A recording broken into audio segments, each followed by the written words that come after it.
travels, I hold my ground. Unlawful shadows fade when I'm around. With every case I pave the way ahead. For equality's rise where justice is bred. From the first to the fifth, I know the fight. Turning darkness to dawn, bringing truth to light. A guardian of law with a heart so true. For every voice out there, see it through. Fight for the right, let the truth take flight. Echoes of freedom from morning to night. Stand for the soul, turn the wrong to right. Civil rights attorney, I'm your guiding light. Rights in motion. Justice devotion. Tune in, stand tall. This is our fight. Together, we ride for justice's light. Subscribe, join in a future so bright. Civil Rights Live.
Hey, good evening, everybody. I'm Brandon Grable. This is my first YouTube stream. I'm beyond excited to be here. And really what I'm doing is, I'm a Texas civil rights attorney, for those of you who know. And, I watch a lot of videos. I read a lot of cases. I take on a lot of cases as well. And I thought it could be helpful to answer questions that people may have. I also think this could be useful for people out there as well. So if you have any questions or anything, or want me to talk about anything, definitely let me know. And then, we'll just kind of let this thing evolve to the extent it seems could be useful. So today, specifically, what I wanted to do, probably stream for about an hour or so, I want to talk specifically about qualified immunity, what it is. I also wanted to go over a what I think is a pretty egregious case where the qualified immunity was a pretty big deal. And I'm actually, I think we need to change qualified immunity. I know there's a lot of calls to get rid of it, but then of course the question is, what do we replace it with? For a future video, I actually do want to talk about the history of qualified immunity, not to get too far off, because I do think qualified immunity probably should not exist. But unfortunately, the way the courts interpreted it, we do have it. So, I fight qualified immunity every single day. It's what my practice is. And so, go ahead, subscribe, do whatever we're supposed to do here as I do deep dives into civil rights, police accountability, and the different legal battles we have. Ideally, what I want to do is cover all of the opinions that our country has that discuss qualified immunity. And what you'll see is there's a lot of inconsistencies. The Fifth Circuit, which covers Texas, is actually probably one of the most strict. So it is unfortunate, right? Depending where you go, police accountability is viewed differently. So we're going to dive into qualified immunity, discuss a case, and then, as mentioned, go over one of James Freeman's videos, because I think James Freeman, it's clear he has a lot of fun doing these auditing videos. And the fact that we're still getting the reactions that we get even in 2025 is pretty interesting. So if you want at any time, just drop a chat, something in the chat about any qualified immunity issue or police accountability issue that you want to discuss, and I'll be sure to take a look at it. Okay. All right. So what I want to do is I want to talk about qualified immunity first and kind of give everyone an idea what it is. And so I think the best way to do this, of course, is let's talk about, let's see what Grok has to say about it. It's actually interesting what we're getting a lot of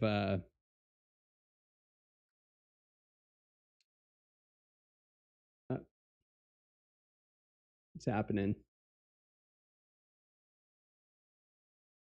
See, this is what happens when we get a first stream. I'm getting an error message here.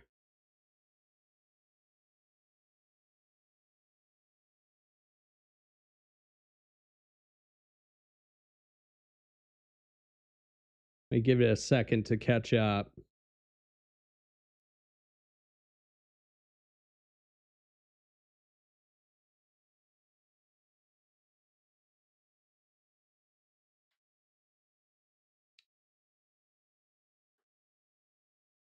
Okay, why is it not getting enough?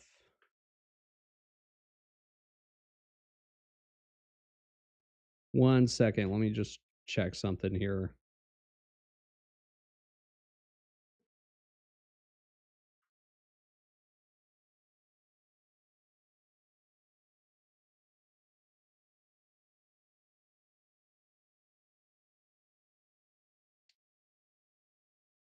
Is it so people who are listening, can you see the video okay?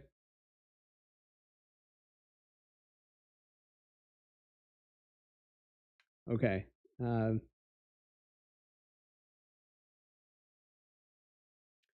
me do something real quick. Okay. All right. Looks like we're good to go. All right. So, Grok, if I were to say something, explain qualified immunity as if I were in, I don't know, what's a good thing? 6th grade. Let's start with that.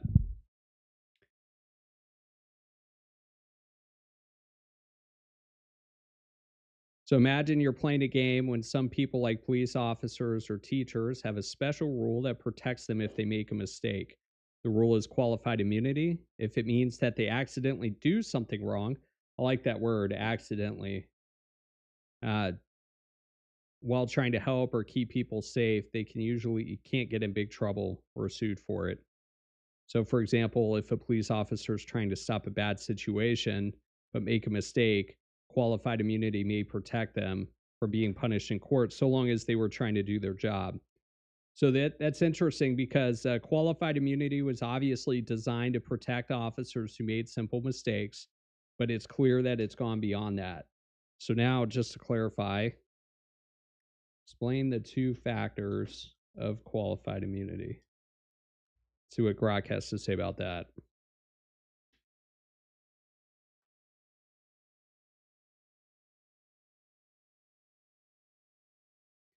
So the two factors is one, was there a constitutional violation? Right? That's going to be the first issue. Right? So that a lot of times in the cases I have, there is in fact qualified there is a constitutional violation. If a cop arrests you when they shouldn't have arrested you, when they assault you when they shouldn't have assaulted you, when they do something they otherwise shouldn't have done, chances are there is in fact a constitutional violation. That's not the common issue I see when a lot of these cases are getting dismissed or dropped. A lot of times it's on the second factor. Was the right clearly established? Which of course is what our channel name is, right? Clearly established. That's where it comes from. So this means, and again, this is Grok explaining this to us if we were a sixth grader, right? So this means that the court checks if the rule or right the official broke was super clear at the time. Now, a lot of court opinions will look at this and they don't use the phrase super clear. What they will say is the rule, beyond debate? That's what they're looking for.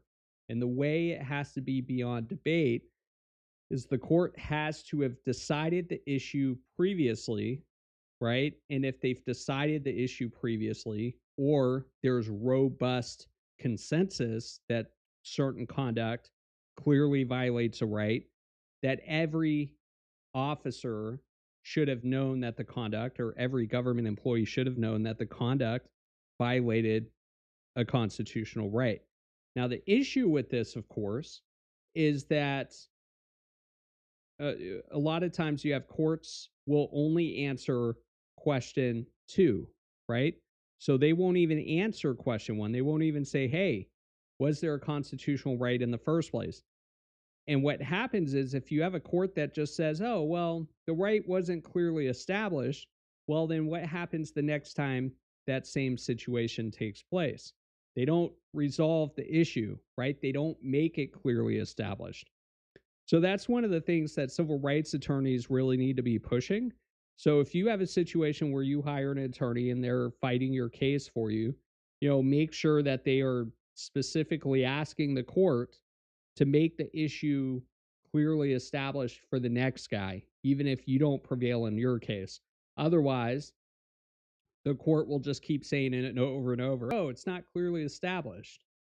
So that's what ends up happening a lot of times. And so if courts don't answer question 1, and they don't have to, but we want them to, and then they just address question 2, was it clearly established, and they answer no, then we're not fixing anything.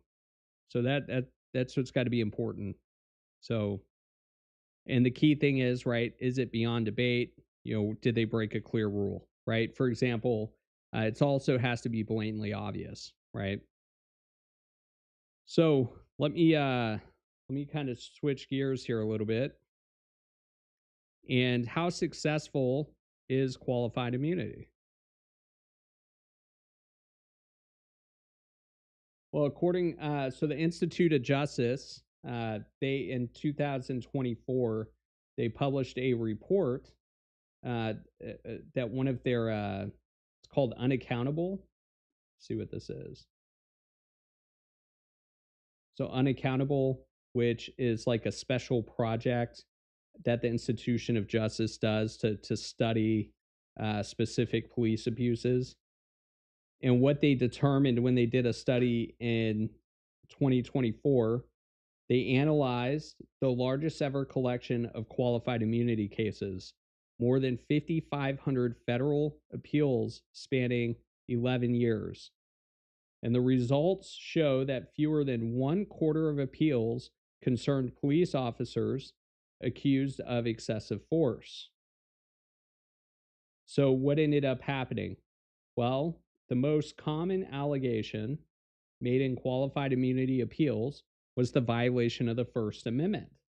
The allegations appeared in nearly 1 in 5 qualified immunity appeals. In most of those appeals, government officials were accused of premeditated retaliation against employees or private citizens for protected speech or other activity, like filming, that they didn't like. And so, what ended up happening in a lot of these things? Well, the median duration of qualified immunity lawsuit is 3 years and 2 months, 23% longer than a typical civil suit up to federal appeal. And there's an interesting reason for that. Because we're dealing with an immunity issue, what happens a lot of times is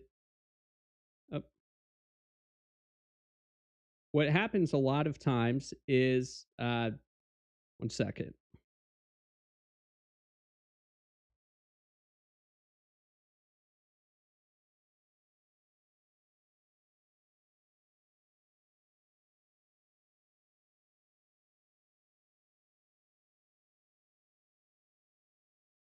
All right.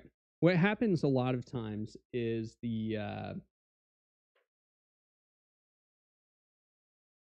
hopefully you all can hear me okay.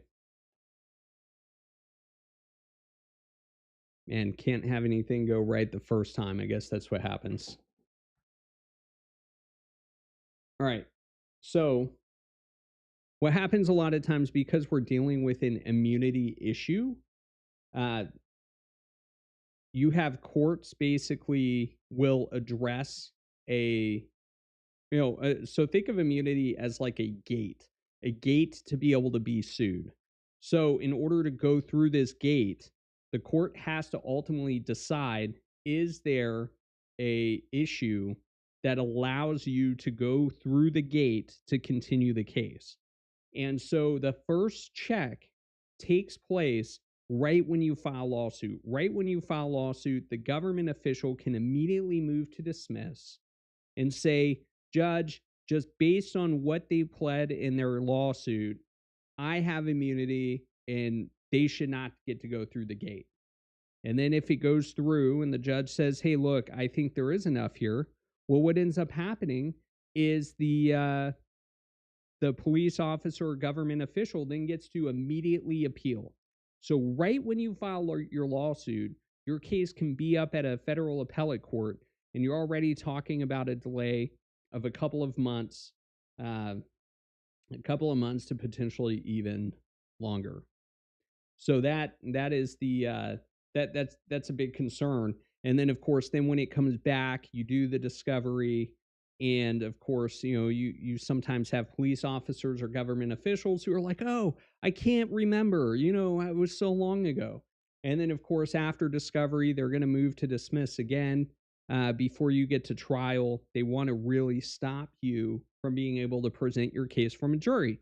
Because I think once the case gets to a jury, they're going to see the case for what it really is. And that's that the government official or police officer violated your rights and that they were wrong. And so but they get to appeal at every step of the way, right? And then even if you do get it in front of a jury, they get to appeal again. So I think that's why a lot of these cases end up lasting a lot longer than they otherwise should. All right. So that's I think why that is. But then here's another interesting thing that the Institute of Justice identified. Qualified immunity disadvantages victims of government abuse in other ways. All of these issues lead to government defendants winning more than they lose. The circuit courts granted qualified immunity in 54% of appeals and denied it just in 26% of appeals. So the district court is the lower court, right? That's your trial court. So according to the study, right, more than half the time, regardless if a constitutional right was violated, the police officer or government official was granted qualified immunity. And then out of the 26% where it was denied, right, it talked about, that there were others where there were mixed opinions, didn't rule on qualified immunity at all. And then, of course, here's another issue, and this is kind of what I was talking about. Depending where you're at will dictate the success of whether or not qualified immunity is overturned, or if qualified immunity will, whether the trial court will be told they're wrong when they deny qualified immunity, and the appellate court tells them, no, you're wrong, you need to give that government official qualified immunity. It depends where you're at. So the Fourth and Sixth Circuits, right, denied qualified immunity in 41% of cases. And then the Fifth Circuit, which is where I practice, covers Texas, they denied qualified immunity only 16% of the time. 16%. So if your case is in Texas, right, the chances of overcoming qualified immunity, according to this study, right, is only 16%. That's pretty bad. So, and then there's another issue this study highlights, right? Among other problems, it's far too complicated and confusing to give government officials fair notice of what rules to follow. Fair notice, right? That's part of the second prong, right? The second prong is it clearly established? Well, what the court looks at is, are the facts similar enough in the cases where they answer question 1, right? Was there a violation?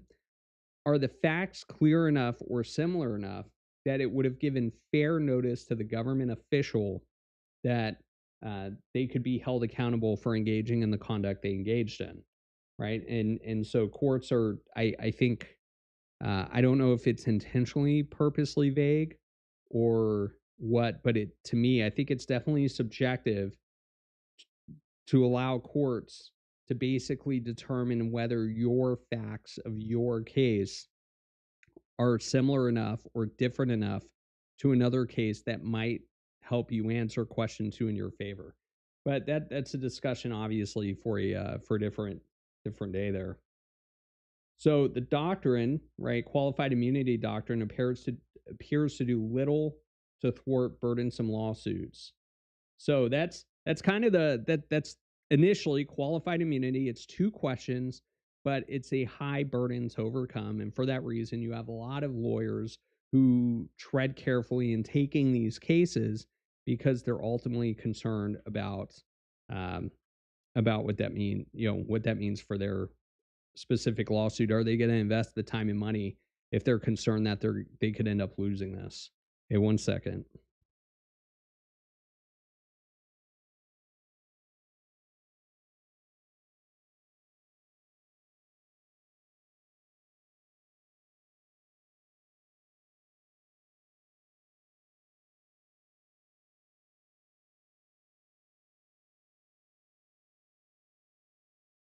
Of course, I was trying to practice earlier and set this all up. I think I ran the battery down on my headphones. So that's what's going on, guys. Just let me see if I can mess with this a little bit. 1 second. And then in the meantime, too, if y'all have any questions or anything, just drop them out, and I'll be sure to take a look at them as well. Okay. If when I do this, I'm going to turn on my main speakers. If there's any kind of feedback or other issues that you all hear, just let me know.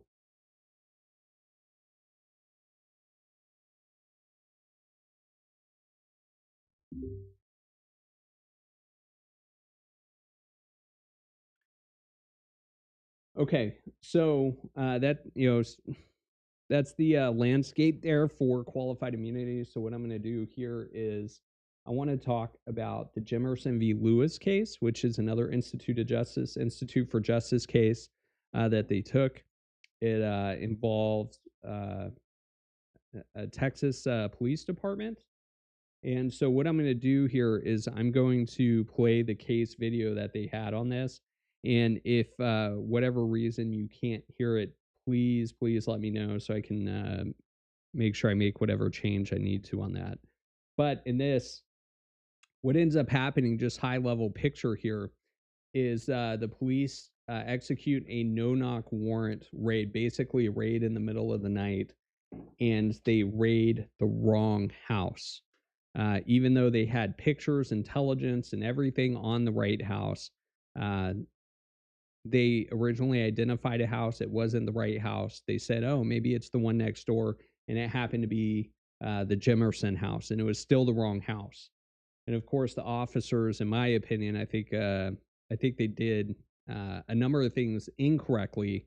They didn't even do any kind of diligence, but unfortunately, the Fifth Circuit ultimately concluded that they were entitled to qualified immunity. And then when it went to the Supreme Court refused to hear the case. So this case, I think, is a perfect example of highlighting the concerns that we currently have with qualified immunity. So we're going to talk about the main defendant is Lieutenant Mike Lewis, who's with the Waxahachie Police Department. I probably said that wrong. But Lieutenant Mike Lewis. And if you understand police structure, lieutenant is pretty high up. They're a pretty high supervisor in a police department. And so in the dead of night, Lewis directed a heavy armed SWAT team to storm a home in which the innocent Karen Jimerson was ready for bed while her loved one slept. So to give you clarification, it was Jimerson, her husband, and their 3 children were in the house. So in the dead of night, Lewis directed a heavily armed SWAT team to storm the home, right? So they stormed the home. And when I mean they stormed the home, they busted out the windows, they threw in flashbangs, they held everyone inside at gunpoint. And, it wasn't just the police department, DEA was involved as well. They thought it was a drug house. So Lewis had every reason to know his SWAT team was at the wrong house. First, he had a copy of the search warrant and photos of the suspected house. Karen's address was clearly on the front of her home, and it didn't match the search warrant. Although it was later he reported that he, quote, believed the numbers on Karen's home, 593, matched the address on the warrant, 573, right? I don't know how he would believe that, but he did. Lewis admitted that he never got a good look at her address before ordering the raid. Even worse, Karen's home and the target house looked very different. Karen's house had an impossible to miss wheelchair ramp, which the target house did not. And while the target house had a fence, a porch, and detached garage and stairs leading to the front door, Karen's house did not. So without double checking Karen's address or noticing the obvious physical differences between her house and the target house, Lewis ordered the officers to break and rake her home. And so what we can do here, if you're not familiar with it, explain a break and rake raid. See what Grok says. It looks like it's still in the sixth grader deal, right? So the break part, so they use a special tool like a heavy hammer to basically knock out the windows, the doors, right? And then the rake, the tool, the frames and everything. So that's basically what they did to this house here.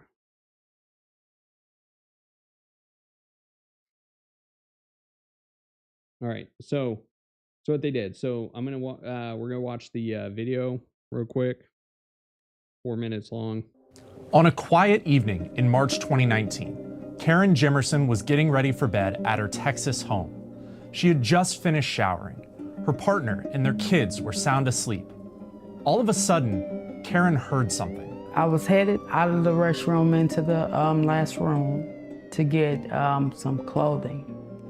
And I turned around and the police was coming down the hallway. And they pointed the gun straight at me. So she didn't even hear them come in, or the flashbangs, at least according to this video, but that's what the opinion stated had happened. And I proceeded to say, please don't shoot. So he proceeded to say, well, get down. A Waxahachie, Texas SWAT team, led by Lieutenant Mike Lewis, had arrived to execute a search warrant at a suspected drug house. The only problem? They stormed the wrong place. Lewis had every reason to know that. So that's interesting. You can see, you know, they're not even right next door. Oh, I gotta figure it out. Maybe I'm broadcasting this in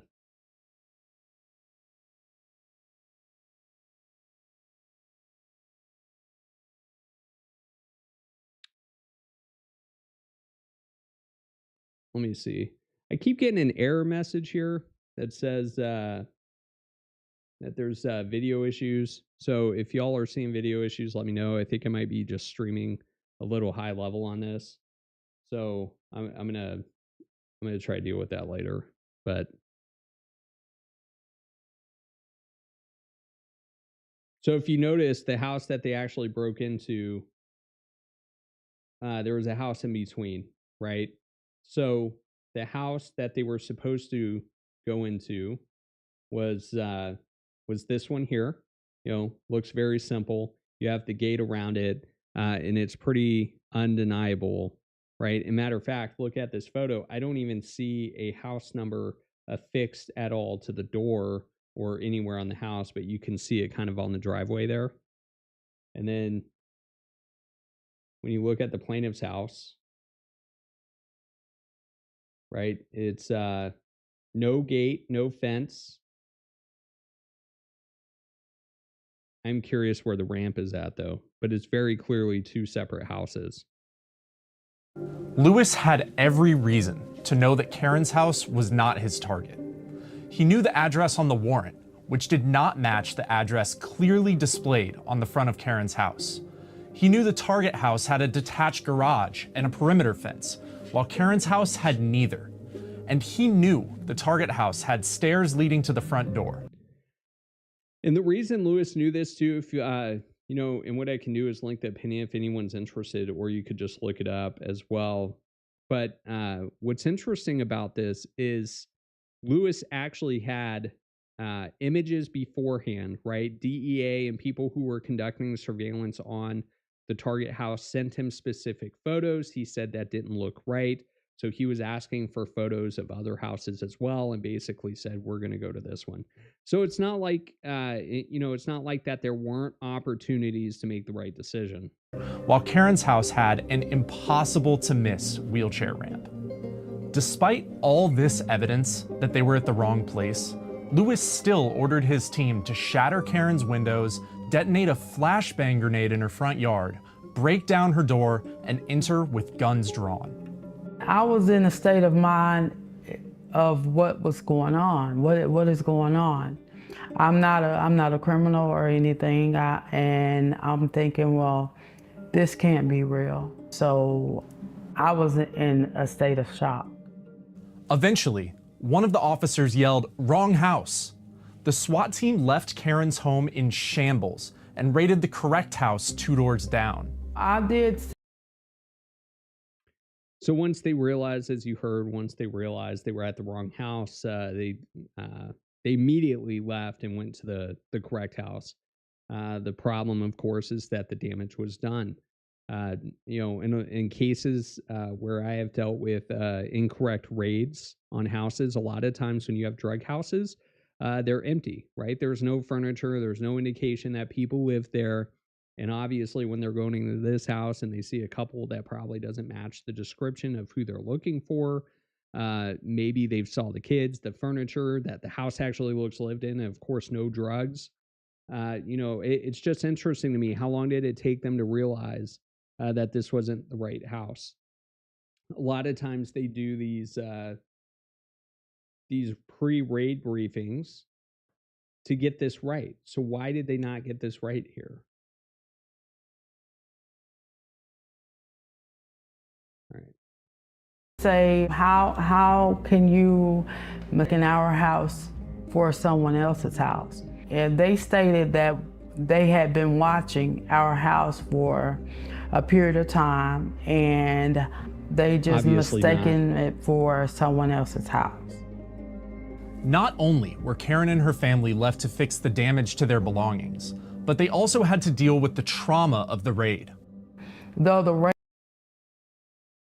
That's that's an issue a lot of people don't think about. So in the cases I've dealt with, similar to this here, is once the door is broken down, right? Who takes care of that? It's like midnight, 1 o'clock in the morning, whatever it is. Who's gonna fix your window? Who's gonna fix your door? You have to be in there with your family, and not have the security of the walls around you, right? And so it is if you put yourself in the minds of this family here, it obviously is a very traumatic occurrence that took place. raid is gone, we're still dealing with it mentally.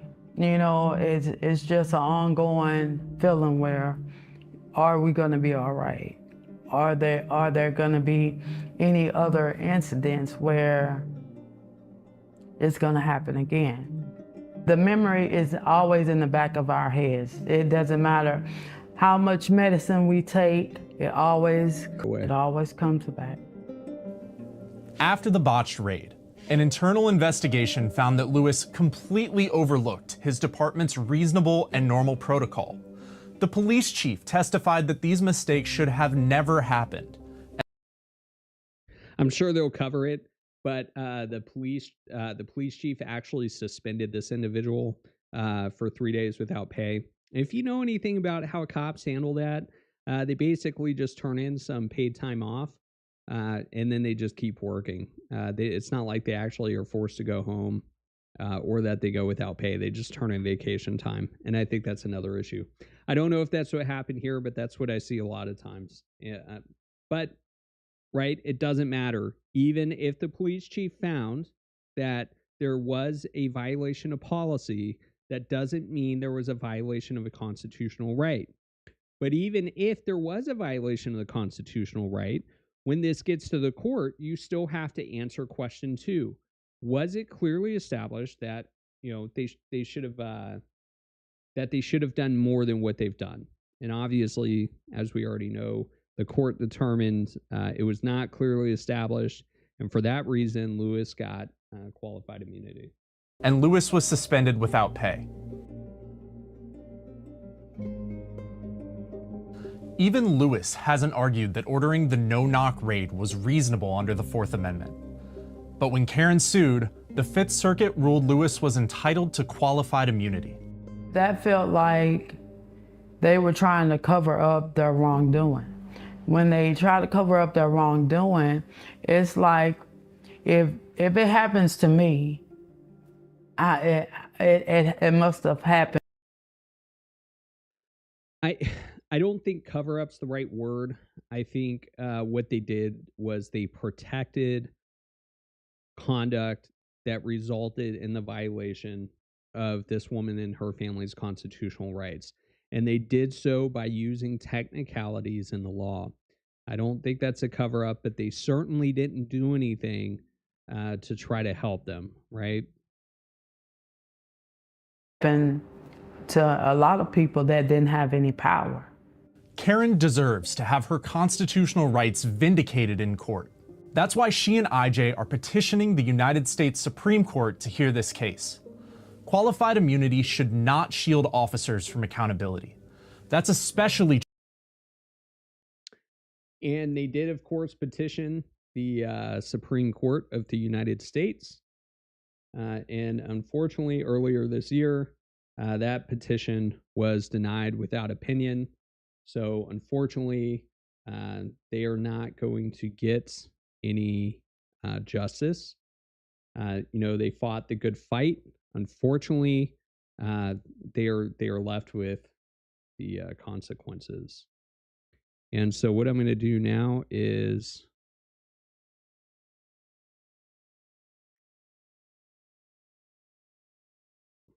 Let me see here.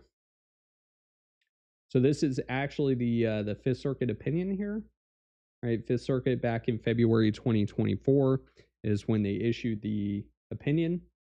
And as mentioned, they did this based on a technicality. Let me find the right page here. So what they did, if I were to back up, right? So you had to find controlling authority. Let me see where they're at.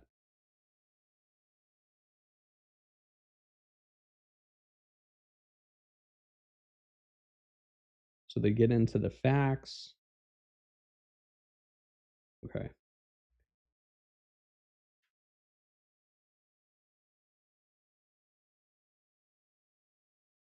Okay. Here we go. So public official is entitled to qualified immunity unless the plaintiff demonstrates. So what's interesting here, unlike any other case, right, where if the plaintiff brings a case, they're allowed to prove the facts. And if the defendant wants to establish that they're entitled to some kind of defense or immunity, they normally have the burden to prove that. But what we have here with qualified immunity is the police or government official just simply have to say qualified immunity. That's it, those two words.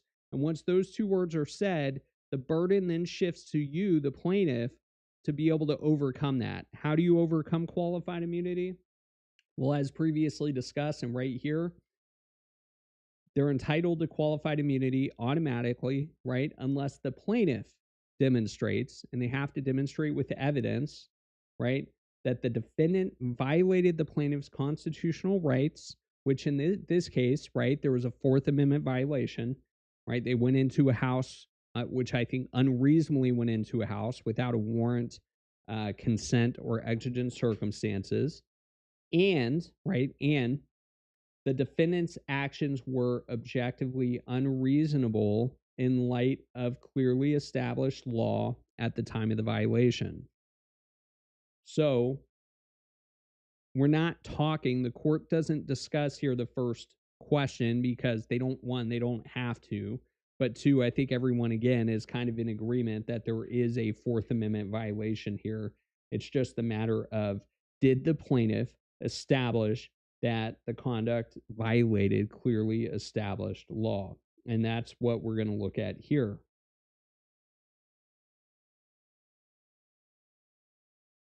Clearly established law is determined in reference to controlling authority or robust consensus of persuasive authority.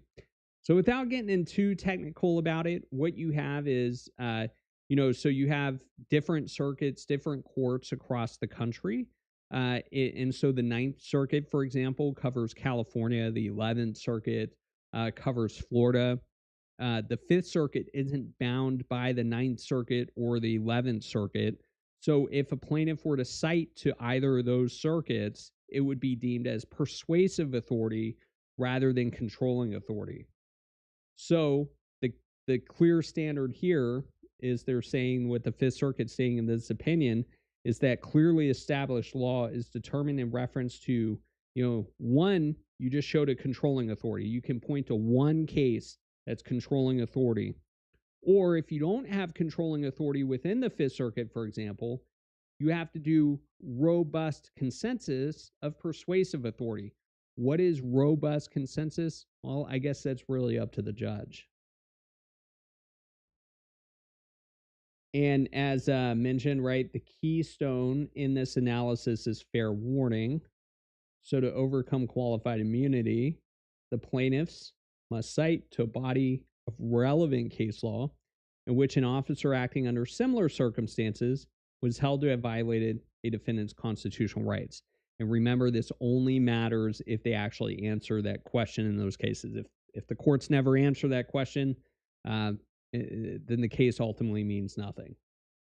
And the other issue is this acting under similar circumstances. We can get into that another day, but that's also a big issue for me, because courts can decide, they ultimately get to pick whether the case you cite to for your authority to overcome qualified immunity whether or not it's actually a similar circumstance or not. And, they kind of quantify it here, but it still doesn't help. They're like, well, while there need be a case directly on point, the unlawfulness of the challenge conduct must be beyond debate. So whether a case is on point or not, again, it's going to be up to the judges that you're in front of. And that's what makes these cases really difficult. So what ends up happening, right, is so the plaintiffs and the district court relied on two opinions, right? What they did was, one was a non-precedential opinion, right? Because they're saying it was not published out of the Fifth Circuit. They're like, so the Fifth Circuit, they can choose to publish or not publish. If they don't publish, they're saying, we're going to allow an exception here for whatever it is, but we don't want to be bound by it. So that's what they're saying. They're kind of highlighting right away the case is not persuasive, or we're not bound by it. So that's the first case. And then the other case they cited to was issued by a different court of appeals. It was issued out of the 11th Circuit out of Florida. So basically, they're like, hey, look, the plaintiff cited two cases we're not bound by, right? And they don't cite any other authority. So because they cite to these two cases, we don't really have to listen to them. And they didn't. So what they ultimately did was they went through this analysis to explain why the cases, one, they weren't going to follow, but two, were different than the facts here, to ultimately conclude, so for example, the 11th Circuit case, they said the 11th Circuit said the officer was not entitled to qualified immunity when he executed a warrant at the wrong residence. The officer had been to the proper residence the day before. So they're like, he went to that house. Right? And that's different than what we have here. But on the day of the raid, he did little to assure he was leading the officers to the correct address. Right? So in that case, in the 11th Circuit case, right, he points out, the court points out that the numbers on the houses are clearly marked. The raid took place during the day, right? Because daylight hours, whether you're looking at houses, that's kind of their excuse. Well, it was dark. We couldn't quite see it. And then simply checking the warrant would have avoided the mistaken entry. And then also the houses at issue in that case, right, the 11th Circuit, were located on different parts of the street, separated by at least one other residence. So that's what they're claiming here. They're like, hey, and the appearances were distinguishable. So all these reasons, all these things that we understand why the 11th Circuit denied qualified immunity. In that case, this case, though, is different, right? So what they say here, why this case is different, Lewis reviewed the search warrant, right? He conducted, right, because the other one said, hey, he didn't even look at the search warrant. He reviewed it here. Lewis checked the CAD website, the Central Appraisal District website. And if you've looked at those in Texas, they don't really say a whole lot. And then ran criminal history, debriefed the DEA, was provided real-time intelligence, all these things. But the problem you have to realize is if he actually followed everything, he should have definitely been able to realize they weren't looking at the right house, right?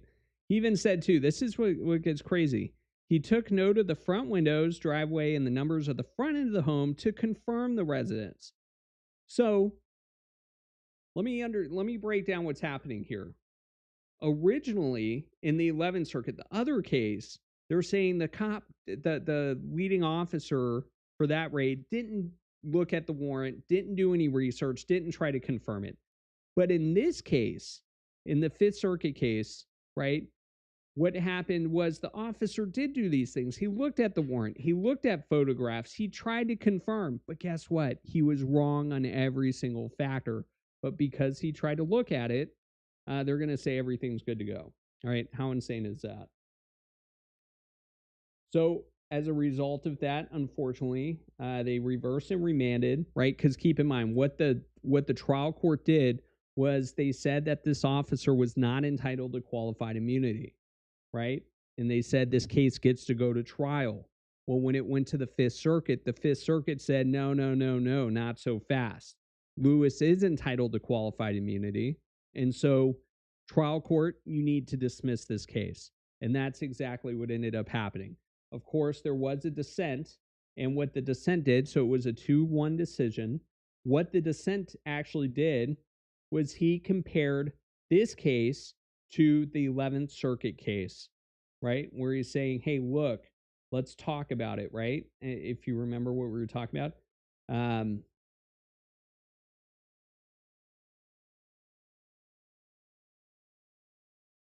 The two houses were next to each other. The officer previously been at the correct house twice, and the minor differences in the house were less noticeable at night. That was the 11th Circuit case. Here, the houses were not next to each other, right?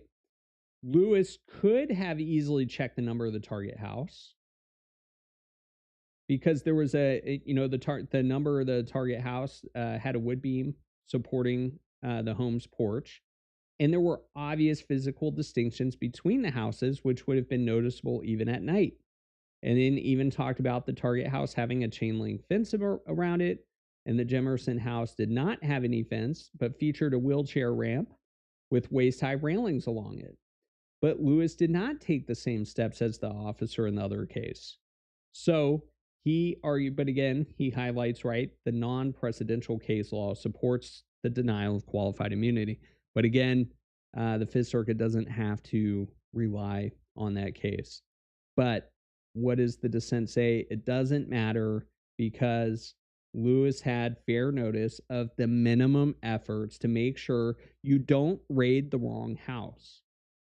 So based on this split decision, they took it up right to the Supreme Court. As stated, the Supreme Court denied it. Pretty insane case, right? So that's it based on our qualified immunity discussion. I wanted to go over that with you.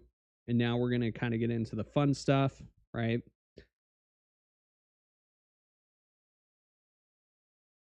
All right. The fun stuff. We are going to go over a James Freeman video. He's a First Amendment auditor. I'm sure you've heard of him. And I think he does a really good job with his audits. He obviously plans them out. And, a lot of times he definitely makes sure that he's in the right. So without further ado, let's see. So this is called Investigation for Government Safety. And I believe I linked this in the discussion as well, so you could watch it yourself. And I'm just making sure everything looks good here.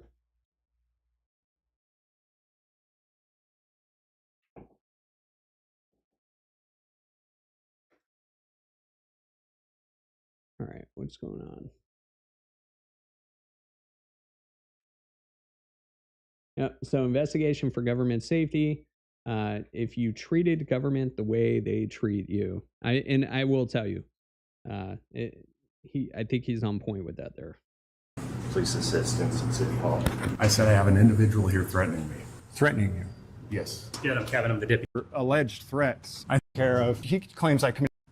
My buddy Roy and I were doing an investigation at Flagstaff City Hall for their safety. I figured since government is always doing things for us, for our safety, such as sitting on the side of the road with a radar gun, clocking us, pulling us over, taking our money for our... So let's just preface this, right? If you don't already know, City Hall is a public building. It's the public house in any city, and you have an absolute right to go in there, walk around, and film. Okay, so don't act like so don't let them kind of intimidate you. It's a public space. Safety, I figured I'd return the favor. So I'm going in to document how many security cameras there are, where the entrances and exits are at, whether or not there's a good evacuation plan, and other things to try to make sure that government employees are safe. Because I love government as much as the government loves the people, and I want to look out for their well-being the way they... You all know Freeman. I think we need to challenge him on that statement there. They look out for ours. Investigation. Yep. What are you guys up to? Doing an investigation. Safety in the facilities. right. Little safety investigation. Can you all I've hear been this with my okay? wife since about 2005. Let me see.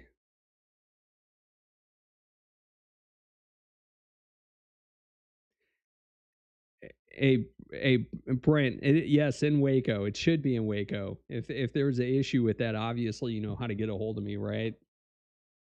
Maybe you need to go do an investigation.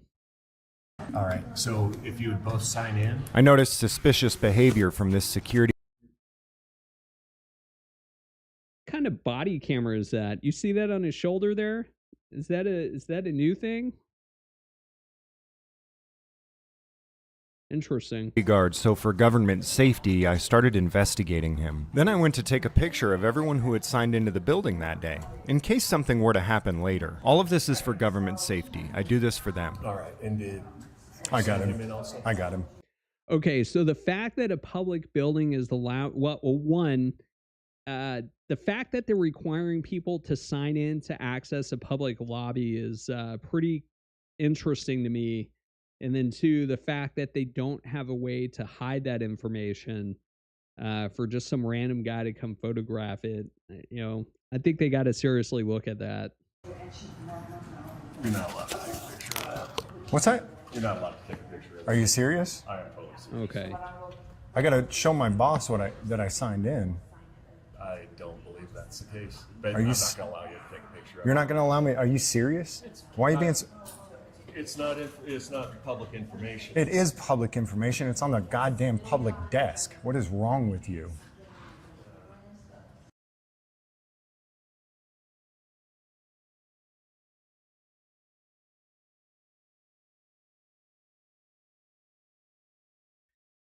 So it's another issue too. I mean, if you're gonna have this guy working on what is that, Teams chat, emails, and he's not gonna do anything to cover that up. I mean, what are you doing, Flagstaff? What is that? You know, it sounds like you needed this investigation.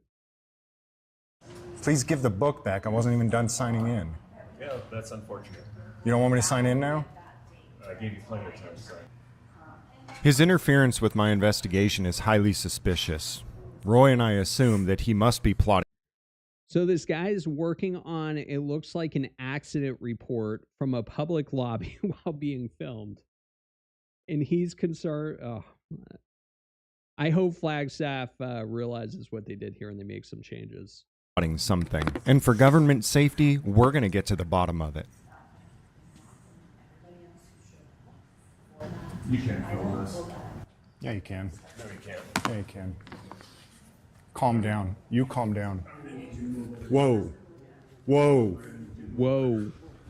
You need to back up. I'm going to need you to You- move over you here. need to You don't back have up. the right to do this. You don't have the right to do this. You need to back up right now. Obviously I don't give legal advice on this channel. I don't give generalized legal advice, but my legal opinion just generally is you do have a right to do this. Obviously we see that this guy has these multiple body cameras, right? Looks like one on his shoulder, one on his vest. He's obviously filming and doing the exact same thing. And I guarantee there's probably cameras in this lobby that are also filming. So why do government officials get to film, but a citizen can't? Well, guess what? They can. Yeah, I need you to move You over need to here. call somebody. Do you even have a gun on you? Good. Luckily, they didn't give this guy a gun. I can see why. Relax. Back up. Hall 7, I need police assistance.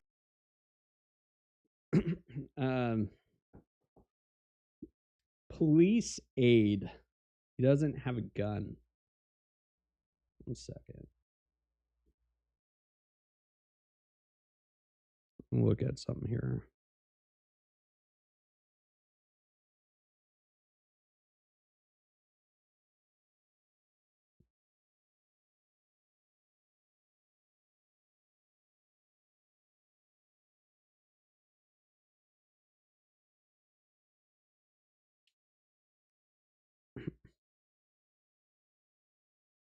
So this guy's jacket says police aid.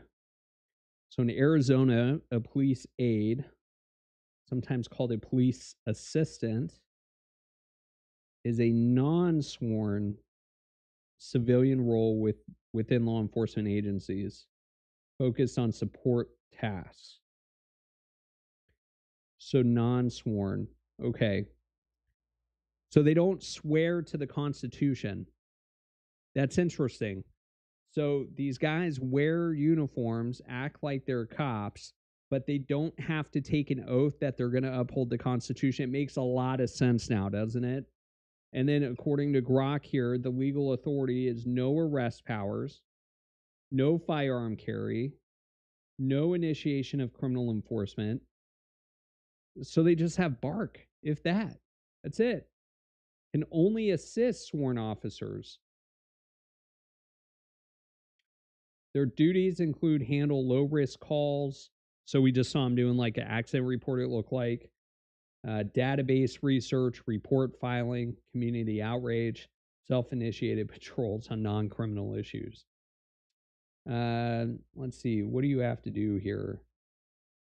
1 year of public contact experience. What does that mean? High school diploma. You just need a driver's license, background check. All right. What can police aides carry if no firearm? I'm just curious. They lack legal authority of sworn police officers, so they're not certified either, right? They're not certified by the Arizona Peace Officer Standards and Training. And what they carry depends on the policies of the specific agency. Huh. So maybe pepper spray, OC spray, tasers, but it's rare. And of course, they'll have a vest. I think we saw a vest here. And then administrative tools such as a radio and a notebook and tablet and flashlight and a badge. Interesting. I don't think I saw a badge on this guy. And then, interesting. Okay. Let's get back to the video. Assistance in City Hall. You can't just walk up on him and grab his. Definitely no badge. No badge. But 2 body cameras. Where's his notebook? Oh, I see the flashlight. Camera like that. I didn't touch his camera. I started recording. I wonder what Freeman would have done if he realized this here. All right. Yeah. Did you just call me a moron? That is correct. I did.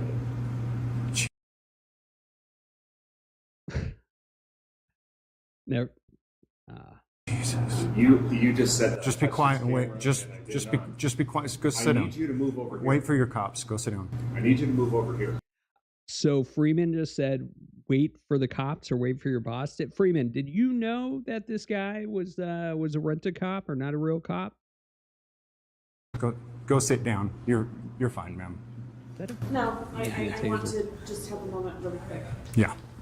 They can be in this open space. They can be in a public space. They can be parked in an open space as long as it's so we can't record. Look at this lady's face. Okay, she is she's trying to tell him steadily, like, hey, he's allowed to be in here. This lady has the face of, we've been through a lawsuit before, don't let it happen again. Let me see. And maybe you Arizona viewers probably know this better than me.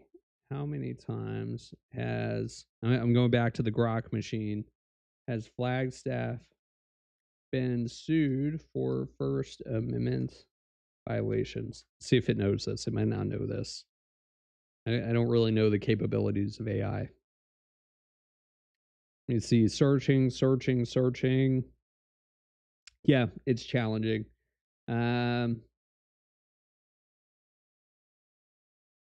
It listed some lawsuits, but it didn't list anything about First Amendment stuff. I'd have to go check it later, and maybe I'll do that.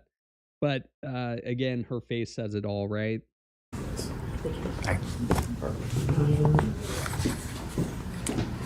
Thanks. I'm happy to talk. Even though he was told to stop, he still calls police again while a backup security guard runs as fast as he can to help. Freeman, like I said, when you do these audits, right, obviously you're probably aware that officers or government employees that don't know what they're doing are likely going to call for backup. And as we see, there's somebody sitting outside filming and catching this guy, hilariously running up. Help. No, I was asking for some assistance. Some people are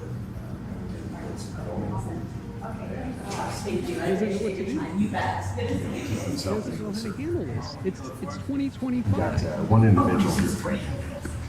Excuse me? Okay, unless there's video we did not see in this video here, there was obviously no threat that I've seen that I would classify as a threat. I said I have an individual here threatening me. Threatening you. Yes. I told you you don't put your hands on people. What did you say specifically? You don't touch people. I didn't touch anyone. It's on camera. You got to Another police aide here, no badge, 2 cameras. quit lying, boy. Sit Out of down. breath. You're fired. What did you say to me? Don't you ever approach my employee like that. That's not what you said. With your hands up. It's on recording. You shut your mouth and you sit down. Hey, how you doing?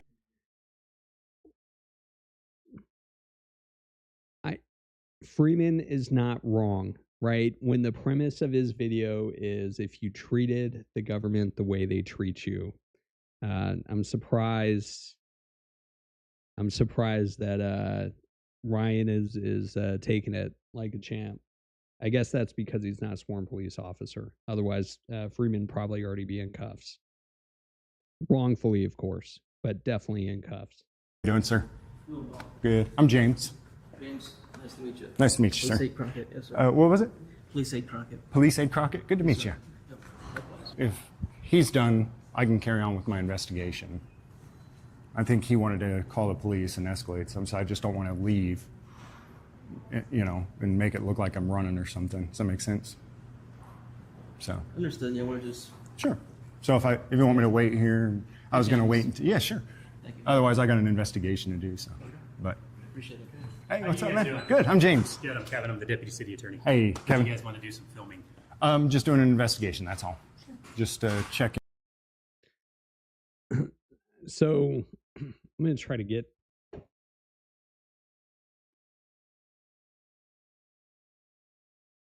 this in so I can hear the audio a little better, but it sounds like this guy said he was a city attorney.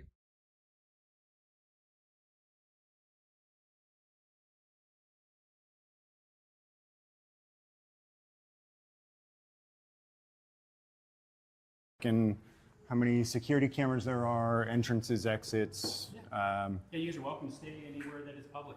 Cool. So, Yeah, we knew that. So there's a clear training discrepancy here that Freeman has identified between the police aides and the actual employees. yeah. But this No, guy yeah, it's got it's all right. It's all right. It's all right. We'll move past it for now. threatened But, you. So that's the 3rd time this guy has indicated there's a threat, and obviously the video I have in front of me would suggest that this officer, police aide, is making a unlawful claim and could actually get himself in some trouble.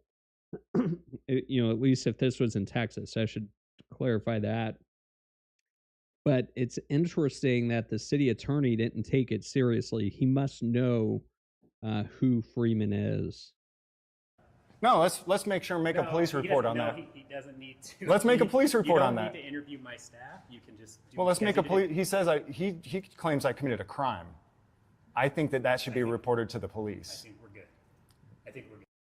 So Freeman is what he's doing. If you're not catching it, he's trying to get this individual to probably make a false police report, which again would create an interesting issue. I'd be curious if he does it. It's a crime to make a false police report.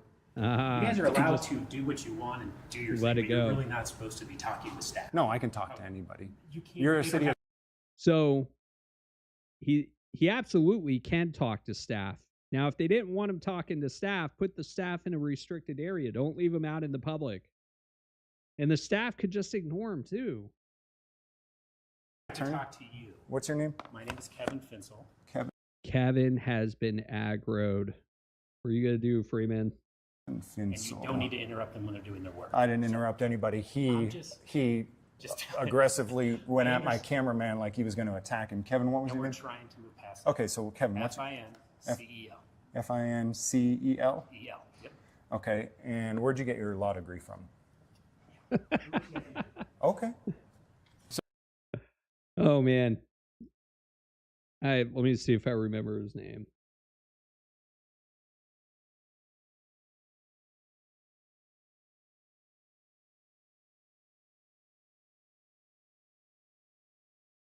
I just looked it up. I can't find where he got his law degree. I'm sure it doesn't. Yeah, but it does look like he's a licensed attorney and not a lawyer, police aide. So I carried on with my investigation, looking for security cameras and making sure there's no blind spots. I was pretty sure the city attorney called the dogs off, but then another one appeared. Hey, what's up, man? Back over here. Nah. This guy's out of breath. Did he run up too? And why do they all look like every time a new one shows up, they got more stuff on? This way. What? Did you run over here? Did you Yes. run over here? He did. Sound like you're out of breath. Huh? You want me over there, you said?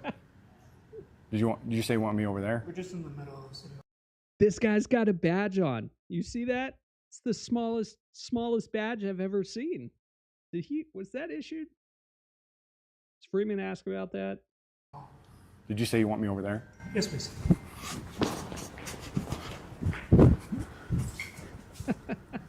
Is this the only camera in the lobby that you know of? Meanwhile, outside, the police were running in as fast. Up. As you see, looks like we could now tell the difference between a police aide and an actual sworn officer. I think.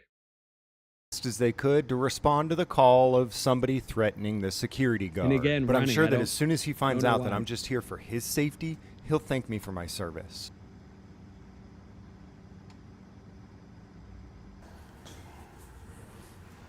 Has anyone done an open records request to try to figure out what the actual calls for service were here that caused all these individuals to run to City Hall? I'd be curious to see what's going on there.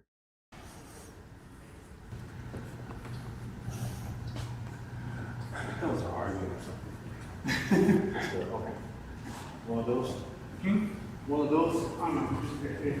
As you can hear, So one of those, he's obviously indicating or identifying, again, that there's a training discrepancy between sworn police officers, city employees, and I guess whatever these police aides are. And he's likely saying one of those, referring to First Amendment auditors. You can have a First or Second Amendment auditor, which are individuals who, right, they exercise their rights and see how government responds, right? Because there's a right way and a wrong way to handle things. And what's also interesting is that this police officer is trying to take the conversation away from the cameras, because one of the issues I normally see in cases is you have police officers, or in this case, police aides, will want to tell their own narrative, right? That's probably not what's on the camera. And they want to be able to tell a narrative and build support that helps what they want to do. What is it? Do they want to get this guy arrested? Do they want to get him trespassed?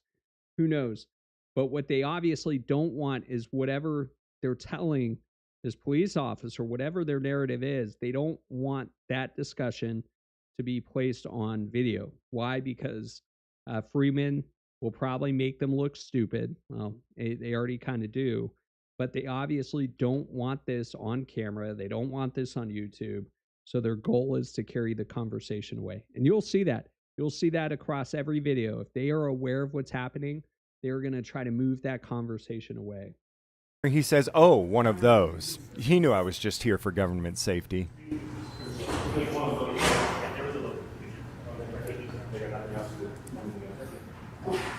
you. I appreciate it.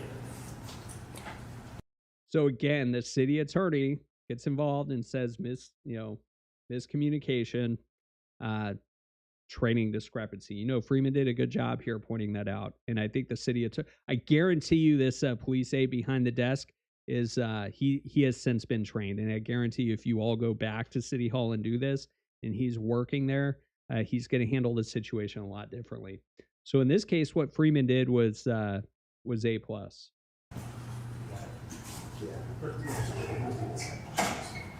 Hey, actually, sir, officer, this guy has a police report to file. You can always call. He's not going to file a report. He's not. Hey, that stupid. officer, the security guard actually wanted to file a report for alleged threats. Security guard? Yeah. I think he was the one that called for you. I just want to make sure he gets taken care of. And this cop looks like he's looking for any reason to get involved here. He came back in quick. Yeah, the guy right there said that he wanted to file a report for threats, I believe. What's that? I think that's what he said. Huh? Oh, he did say I threatened him, so I told him that would be criminal. So I just thought maybe if he thinks that someone committed a crime, that should probably be reported. Okay. So no, you don't want to though? No. You don't want to report a crime? Okay, cool. Hey, I'm James. Who's Yep, nice to meet you, man. Mr. Kim? Yep, Mr. Kim. Hey. You know, Freeman, if you didn't tell the guy that, it's illegal to file a false report, he may have actually filed a report. But, maybe you didn't want to escalate it. I'm a little surprised that you didn't do that for your investigation. Hey, good to meet you. Thanks, man. Hey, so I'll tell you what I'll be doing so nobody gets surprised. We're going to check for all the cameras, entrances, exits, just checking the safety, security of the building. That's it. So, yeah. And usually... What are the chances this guy subscribes to Freeman, this assistant city attorney? He seems pretty interested in just letting it happen. I'm actually surprised he's sticking around. I'm building this size. I'm usually in and out within 10, 15 minutes most. So usually I would have been in and out before. I'm James, and I can give you my boss's information too. Are you sure? Yep. Okay. So you can reach out to him, and that way. Okay. That way, if I mean, I guess there was something between the two of them. So if there was any complaint that needed to be filed, I could get you in touch with our boss. Yeah, I could tell when these individuals like Freeman have been through the complaint process, right? Especially with a city. Anytime there's a complaint against an official, you never know who's handling the complaint. You never know what the findings of the complaint are. And even when you get down to the bottom of it, they likely swept it under the rug. And a lot of times, these guys aren't held accountable by their own department. Or if they are, it's not much. I will say there are times, unfortunately, in egregious circumstances where there is some kind of accountability, but more likely than not, you never know who's handling it. There's really no formal process. And I wonder if that's what he's kind of highlighting here. Okay. I just want to make sure we do our thing on our side too, to make sure you can reach out to our supervisors and... Thank you, I appreciate it. Okay. Thanks, man. That's something I also learned from government. Make sure to give them layers upon layers of people to talk to who also don't give a shit what they have to say. Make sure that they have an opportunity to file a complaint against you with your best friend, so that your friend can investigate you and find no wrongdoing. We've got 3 entrances and exits here. I'm actually surprised, and I'm sure they looked for it, that there was no signage about, no photography, right? Maybe they know better. Okay. New room. I was supposed to get a picture of where I signed in there. This? Yeah, just where I signed in from my boss. Give me 1 second. No, I don't need all of it. Just I know exactly what you were going to do. Is that Which one Whoops. are you? Oh, that's you right there, right? Yeah. Yeah. Don't mind. I was just talking about that. We probably should have that covered. So this police aide, Ryan, you know, he's cracking a smile. That's the first smile we've actually seen him crack. So, interesting. I wonder exactly what they were talking about here. Just so people have a little bit more privacy. All right. So we got Grande Johnson, 82720. Grande Johnson, investigation.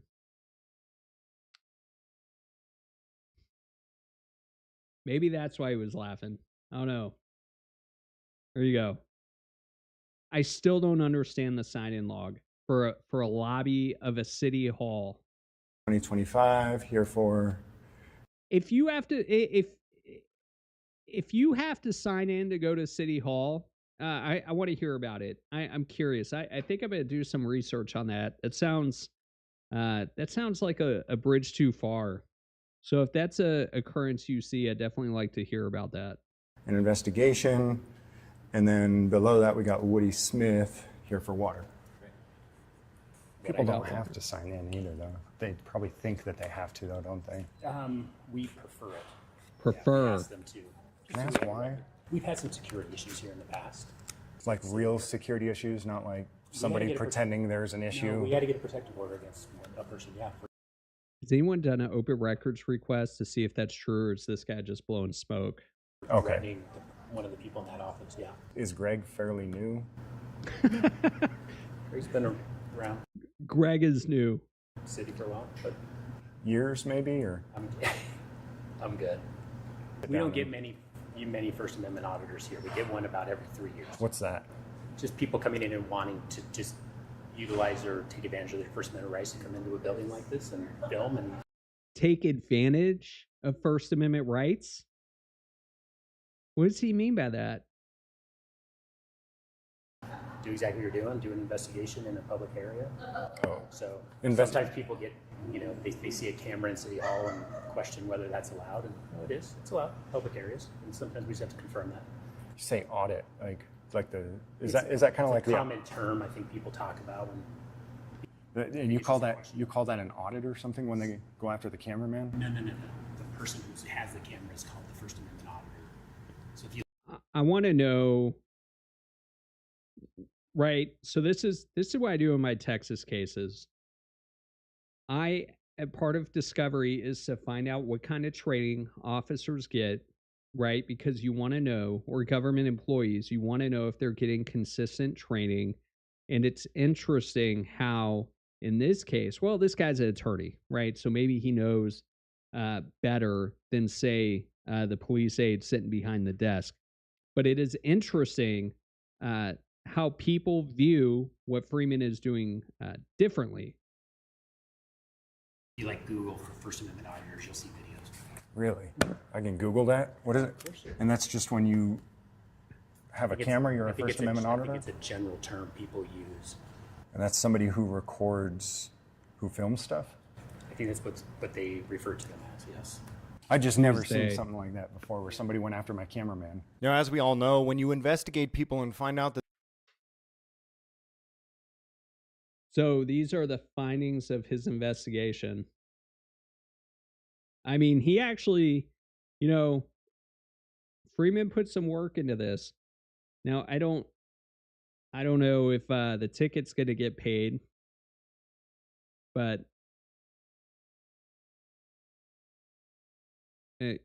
interesting.